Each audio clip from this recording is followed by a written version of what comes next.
Kalau 1 tahun kira-kira jumlah madu yang bisa dipetik dari hutan tuh? Dari hutan data terbesar kita Pak, yang rata-rata kalau dari 2019 itu kita data terakhir di BUMDes kemarin itu ada sekitar 10,8 ton. Cukup besar. Cukup besar. Nah, kalau saya lihat kemasan sekarang sudah relatif modern ya. Sudah. Itu pasarnya kemana saja itu? Alhamdulillah di rumah sudah alhamdulillah sudah mancanegara, tapi bukan kita yang langsung karit. Masyarakat yang pengambil madu ini terbantu enggak? Sangat terbantu Pak, sangat terbantu. Ada beberapa masyarakat yang bisa membeli kendaraan roda 2 cash, kemudian banyaklah isi rumah, bahasa alat elektronik dan sebagainya bisa terbantukan.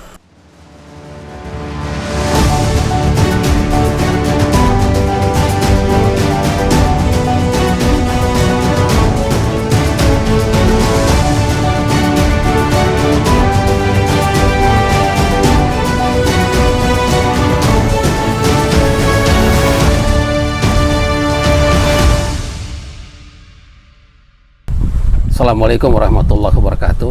Waalaikumsalam warahmatullahi wabarakatuh. Alhamdulillah, saya dan tim redaksi Suara NTB sekarang sedang berada di Desa Matayang, Kecamatan Brangene, Kabupaten Sumbawa Barat. Sebuah desa yang sangat asri, dikelilingi oleh hutan.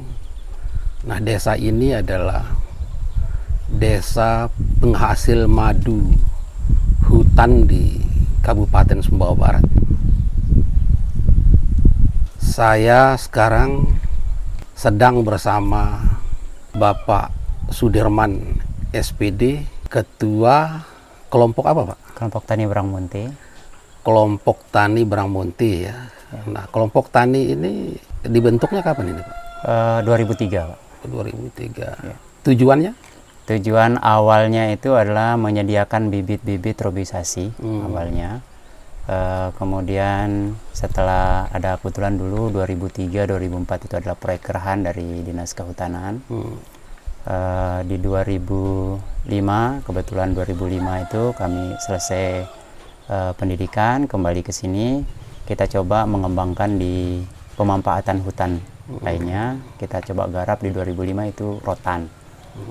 Nah, sejarahnya jadi madu ini adalah sampingan dari produk yang ada di hutan kami yang ada di Desa Matayang ini.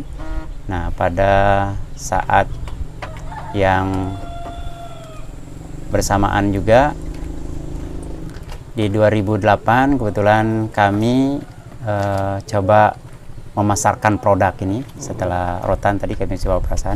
Ini kami keliling Pak, keliling di dalam Taliwang ini sambil pikul. Hampir rata-rata masyarakat di sini yang memang ada jiwa wirausahanya, setiap pergi ke Taliwang, karena dulu kita enggak jalan ini Pak, jalan setapak, jalan bawah ini kurang lebih ada 7 kilometer, kita jalan kaki. Jadi jalan kaki itu sambil bawa itu kita pasarkan. Bukan, rotannya itu hanya musim kemarau saja. Nah, madunya itu selain kan samaan dia Pak, samaan. Ketika itu sama musim rotan hanya bisa kita garap. Ketika musim kemarau begitu juga madu. Jadi madu ini musim kemarau juga baru ada pada saat tumbuh-tumbuhan ini mulai berbunga. Nah, jadi pada saat itu kita coba pasarkan di Taliwang. Hampir 3 tahun saya melakoni jualan pakai pundak. Jalan dari rumah ke rumah ya? Rumah ke rumah, masuk ke pasar juga, ditawarin sama orang, dicicipi gitu. Kalau bawa 1 cerigen, nanti akhir-akhirnya nanti tinggal setengah cerigen karena dicicipi. Pertanyaan sama Pak, asli nggak? Cicip, asli nggak? Cicip. Jadi itu pertama. Nah, di 2010 ada sosialisasi dari teman-teman jaringan madu hutan Sumbawa JMHS yang kebetulan fasilitatornya itu pada saat itu Pak Julmansa bersama dengan Pak Rakib, Kepala Dinas LHK sekarang LHK ya? Sekarang betul Pak Julmansa, dan beliau lah yang menjadi tonggak besar bagi saya pribadi yang yang menjadi mentor saya sampai hari ini, yang mengarahkan kami kepada perubahan-perubahan yang sangat besar. Kami diperkenalkan dengan beberapa proses pengolahan madu hutan ini. Kebetulan di JMHS itu sudah berubah polanya dari tradisional menjadi sangat higienis lah gitu. Kita kenal dengan sistem panen lestari dan proses tiris. Jadi semenjak 2010 sampai dengan hari ini kami sudah mengikuti standar jaringan madu hutan Indonesia JMHI. Jadi standar madu hutan kami. Nah, anggota kelompoknya berapa? Anggota kelompok awal dulu di sini dari 2005 sampai dengan 2018 itu kurang lebih ada 50-an orang. Nah, kemudian di 2019 karena kita dapat bantuan BUMDes. BUMDes, jadi kita buatlah kelompok, karena ini kelompoknya gemuk, kita buatlah menjadi 2. Ada kelompok Bramunti tadi 1 sama kelompok kelompok Aisanger. Nah, jadi anggota kelompok ini warga Matayang asli, semua ya? Ya, asli Matayang semua. Terus lokasi hutan, tempat apa istilahnya, petik madu atau apa? Ya, tempat ngambil madunya. Ngambil madu itu. Kalau kita di sini karena kebetulan kita berada di lingkungan hutan, Pak, dan madu hutan ini tidak ditangkarkan. Jadi areal kami itu di sepanjang puncak Ngengas selalu begini, Pak. Jadi kalau kami berada di RTK 72, nah, walaupun sekarang sudah ada pembagian RTK, ada puncak Ngengasnya, ada puncak selalu gini, ada 2 RPH-nya. Jadi masyarakat kami ini dua RPH ini tetap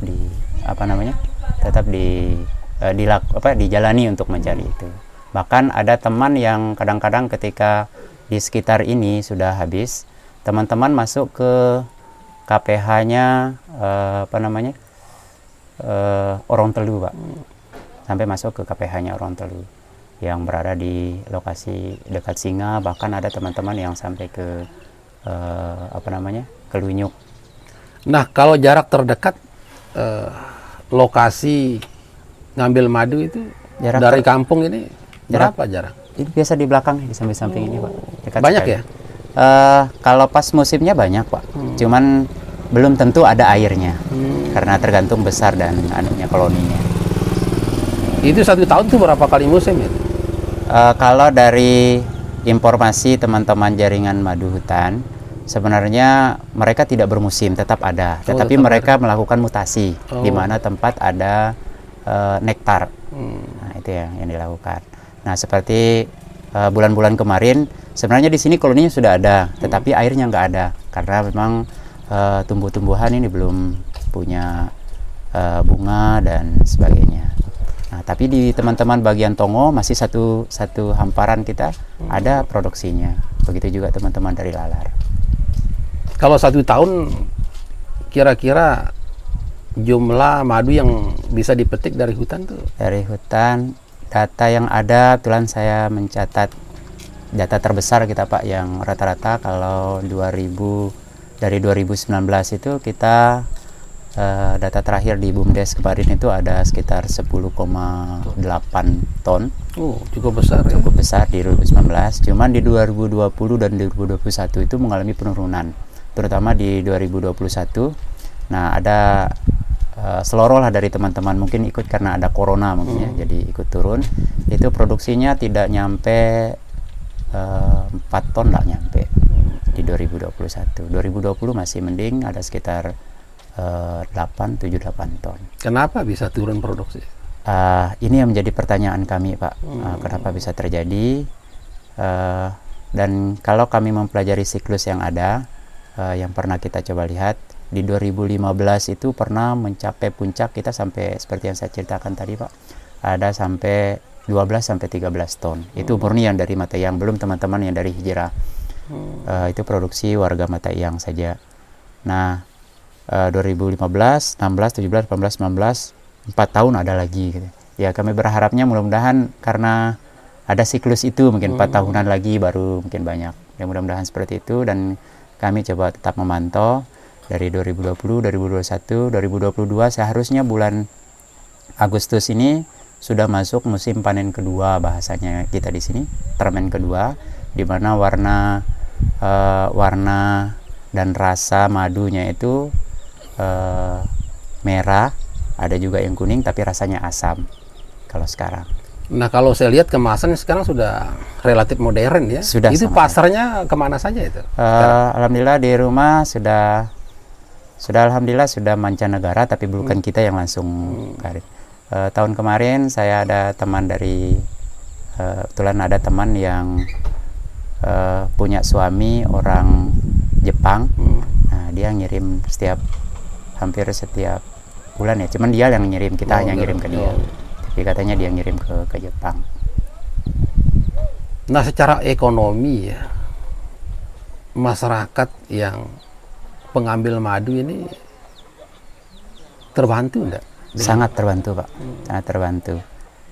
Data 2019 dari kebetulan ada melibatkan pihak akademisi pada saat kita menerima manfaat dari pelaksanaan proyek di BUMDes itu.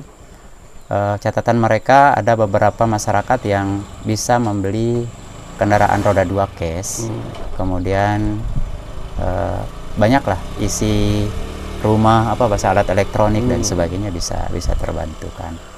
Dan dari statistik desa juga peningkatan ekonominya memang meningkat pada saat musim panen madu, karena sistem di sini tidak ada yang ngutang, Pak, kalau musim madu.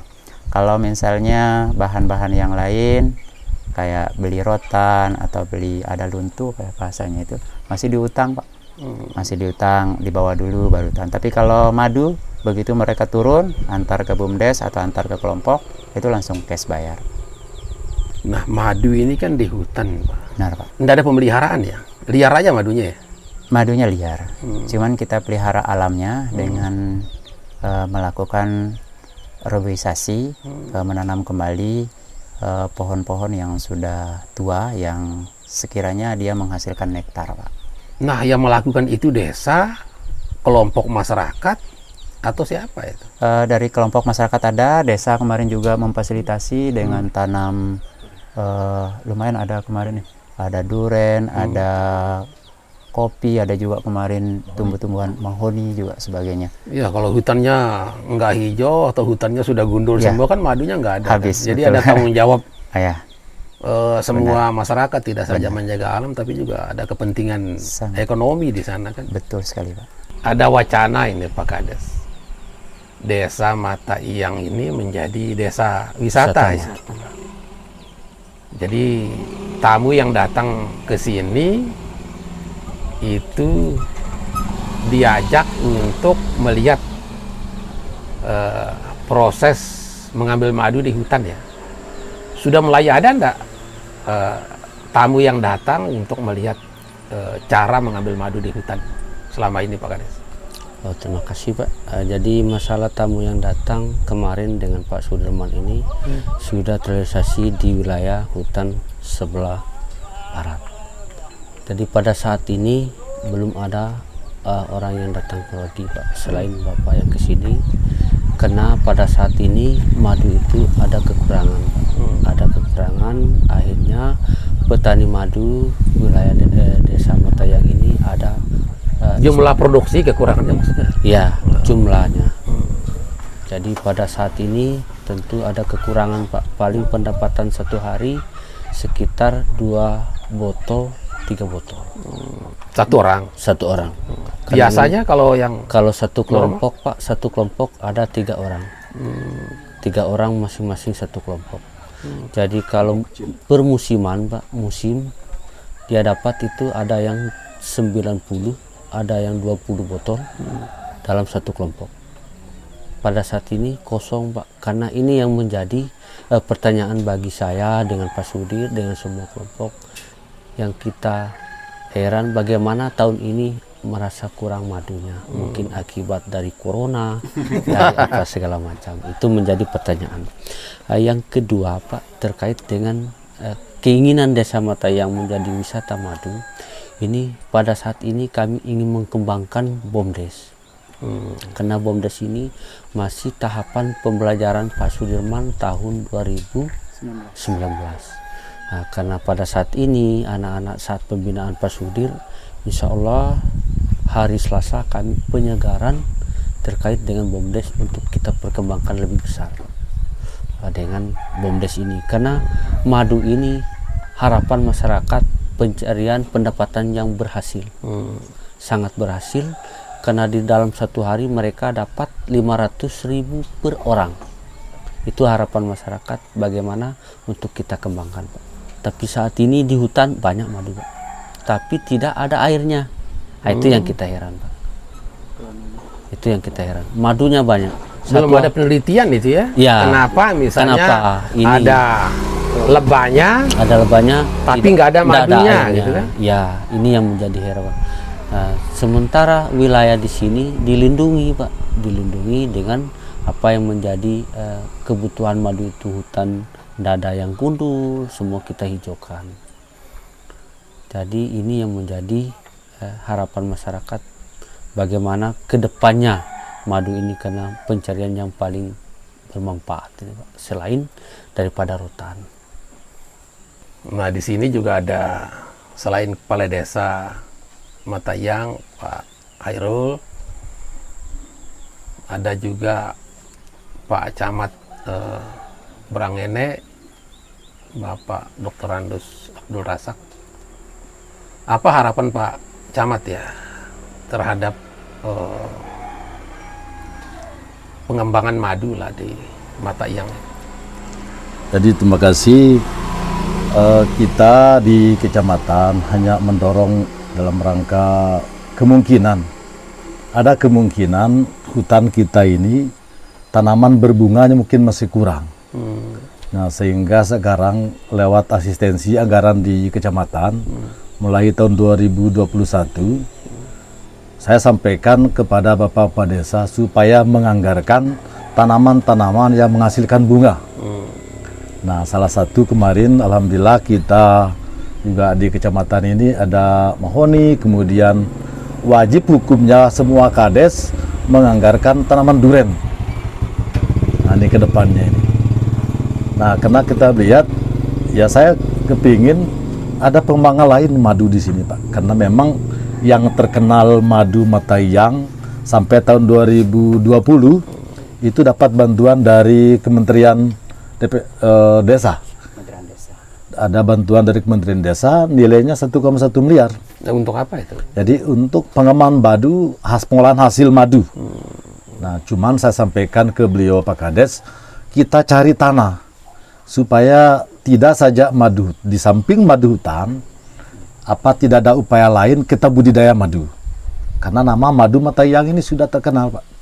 Kemasannya sudah bagus, jadi sudah murni, bahkan masuk ke mall.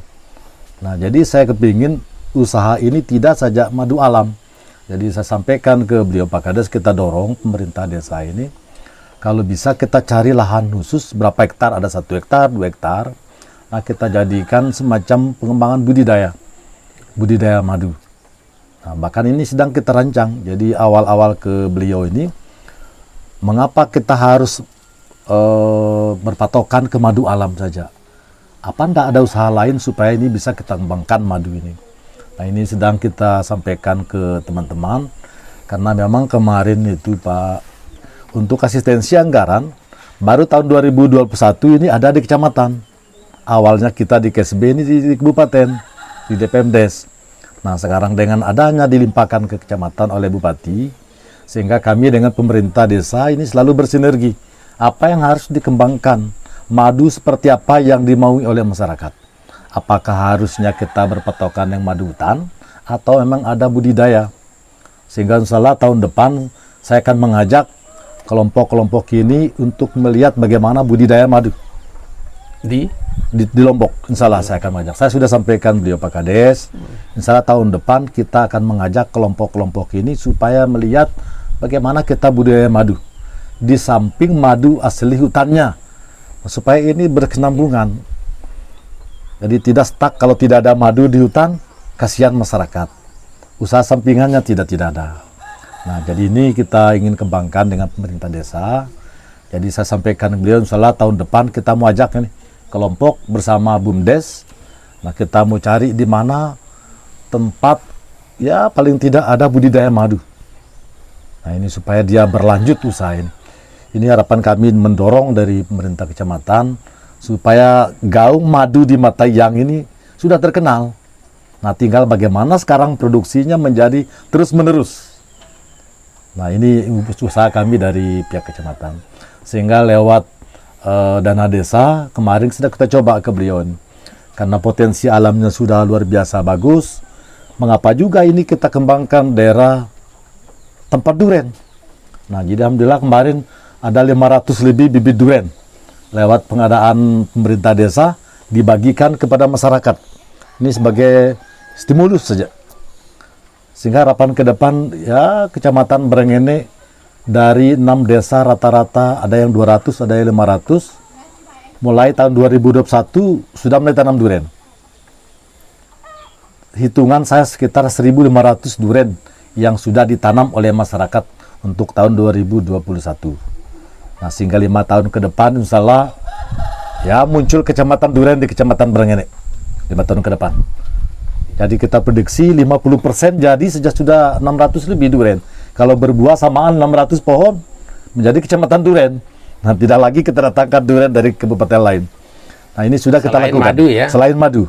Nah, selain madu. Jadi sehingga kemarin kita fokus di sini. Kita fokus di daerah Matayang karena memang alamnya sangat mendukung, sumber mata air, kemudian dikelilingi oleh gunung dan seterusnya. Jadi potensi alamnya sangat mendukung di samping tadi madu-madu alam itu. Jadi ini mungkin yang sedang kita dorong kepada pemerintah desa. Jadi sehingga kami tetap selalu bersinergi. Alhamdulillah saya tetap juga datang. Ya hampir tiap bulan saya datang ke desa Matayang ini. Jadi ini yang sudah kita lakukan insyaallah ke depan. Kalau bantuan pemasaran, apa yang dilakukan kecamatan? Jadi kalau kita pemasaran, karena memang ini sebenarnya sudah terkenal memang. Jadi tidak ada masalah di pemasaran di ya? pemasaran tidak ada masalah. Jadi kemarin pada saat Jambore PKK dibawa ke Lombok Tengah oleh Ketua TV PKK Kecamatan, itu berapa botol habis terjual, tidak sampai 1 hari. Tidak sampai 1 hari. Nah, cuman kita kelemahannya tadi itu sangat bergantung kepada madu alam ini. Nah, saya tidak tahu siklusnya seperti apa. Kok sekarang ini madu turun? Sepertinya apakah dia pengaruh corona atau pengaruh apa? Jadi karena tidak ada penelitian yang menyatakan bahwa madu turun, apakah dia nektarnya tidak ada atau koloninya ini pindah-pindah. Tapi kalau orang datang cari madu ke Matayang kan masih tersedia madu itu kan? Masih Jadi nggak ada sampai tersedia. misalnya madunya nggak ada, madunya habis nggak kan? Nggak akan habis. Masih ada ya? Cuman produksinya tidak banyak. Cuman terbatas. Ya, terbatas. Di rumah ketua kelompok ini ada. Masih sesuai dengan kebutuhan pasar lah sekarang ini ya? Alhamdulillah masih ada. Bagaimana pemasaran atau harapan lah terhadap pemasarannya? Terima kasih Pak. Harapan kami di sini sih tidak terlalu muluk-muluk. Harapan kami tetap adanya sinergisitas antara masyarakat dengan pemerintah dari desa sampai dengan kabupaten minimalnya. Karena kalau di pemasaran sendiri kami belum mengalami kendala apapun. Bahkan ada tawaran ke kami kemarin itu tidak berani kami sanggupi karena mereka mintanya continue. Karena seperti apa yang disampaikan oleh Pak Camat, kendala kami di sini hanya fokus pada alam. Nah, memang tujuan utama kami di sini untuk menjaga kelestarian alam itu sendiri. Bagi kami, ketika madu masih ada di Matayang, maka itu adalah menjadi salah satu kunci bahwa hutannya masih lestari. Ketika madunya sudah nggak ada, berarti hutannya juga Nggak lestari ya? Nggak lestari lagi. Itu yang menjadi kata kunci bagi kami. Nah, begitu juga dengan harapan Pak Camat tadi terkait tentang budidaya. Alhamdulillah Pak, di petani kami ini sudah ada ilmunya. Mereka sudah berapa kali kami utus untuk mengikuti pelatihan-pelatihan. Bahkan kami sudah mencobanya, terutama di kelompok Tani Bramunti sudah mencoba. Cuman jadi kendala kami itu Pak, masih belum punyanya kesadaran teman-teman petani yang lain yang memang belum ada kesempatan untuk mengikuti pelatihan, sehingga mereka sembarangan misalnya bakar sampah, bakar apa yang notabene lebah ini kan sensitif sekali dengan hal-hal seperti itu. Saja sih Pak. Harapan kami. Terima kasih Pak Sudarman. Oke, terima kasih banyak Pak. Terima kasih Pak Kades, terima kasih Pak Camat atas waktu dan kesempatannya berbincang-bincang dengan kami di desa yang sangat asri, sangat menyenangkan, dan insya Allah sangat membahagiakan desa ini. Amin. Lebih kurangnya mohon maaf. Wassalamualaikum warahmatullahi wabarakatuh. Waalaikumsalam warahmatullahi wabarakatuh.